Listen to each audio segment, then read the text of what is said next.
Assalomu alaykum, hurmatli spiker, qadrli deputatlar, Akmal Shomdodayevich, agentlik xodimlariga minnatdorchilik bildiramiz. Sizga alohida ma'ruza uchun, berilgan ma'lumotlar uchun. Kecha biz ham fraksiyamizda mutasaddilar bilan birga bir batafsil muhokama qildik, savol-javob qildik.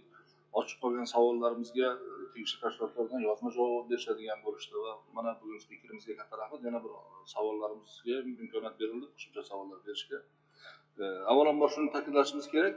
Korrupsiyaga qarshi kurashish masalasi davlat siyosati darajasiga ko'tarildi.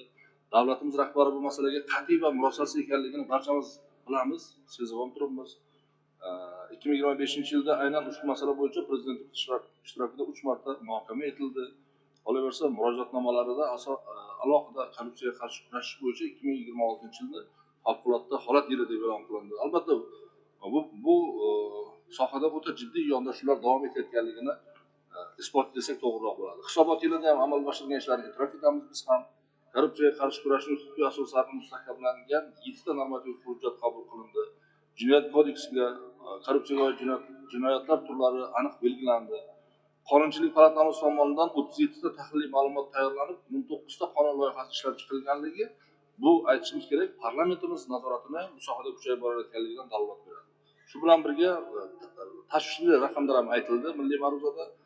2025-yilda 4768 ta jinoyat ishi bo'yicha qariyb 7517 nafar shaxs jinoiy javobgarlikka tortilgan, qariyb 3 trillionga yaqin so'mga yaqin zarar yetkazilgan. Bu albatta xalqimizning maktablari, shifoxonalari, toza ichimlik suvi, yashil hududlar uchun yo'naltirishi mumkin bo'lgan mablag'lar. Endi fraksiyamiz uchun alohida e'tiborga molik masala bu korrupsiyaning ekologiya va atrof muhitga yetkazadigan zarari. Hisobot yilida ekologiya sohasida 41 ta korrupsiyaga oid jinoyat qayd etilgan va 45 nafar shaxs jinoiy javobgarlikka tortilgan. Suv xo'jaligida 125 nafar shaxs jinoiy javobgarlikka tortilgani aytish kerak, sohada hali tizimli muammolar mavjudligini ko'rsatish. Bitta narsani ta'kidlaymiz, biz fraksiya a'zolarimiz bilan birga ekologiya sohasidagi korrupsiyani zarari yuqorida Noiba Toliqov aytgandek faqat pul bilan o'lchanmaydi.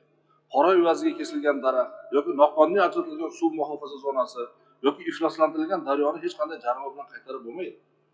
Bu tabiiy ne'matlar albatta davlatimiz rahbari bot-bot ta'kidlaydi, kelajak avlodimiz oldidagi qarzimizdir.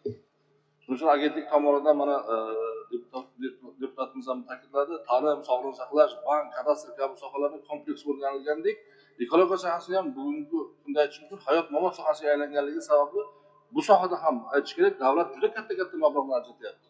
Bu mablag'lardan samarali foydalanish natijasida juda bir katta kutilmalar yuzaga kelishi kerak. Oldimizda yomon ekologik prognozlar bor.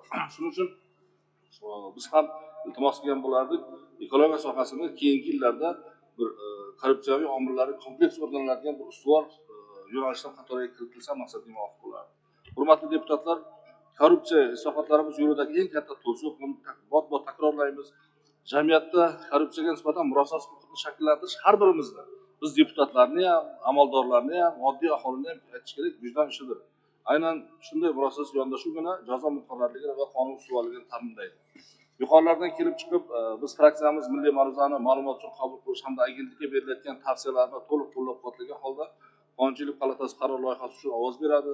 Shu bilan birga qaror ijrosi yuzasidan parlament nazoratini izchil davom ettirish, xususan ekologiya va tabiiy resurslar sohasidagi korrupsiyaviy omillarni bartaraf etish masalasini doimiy nazoratda saqlash lozimligini ta'kidlaymiz. Rahmat e'tiborlaringiz uchun.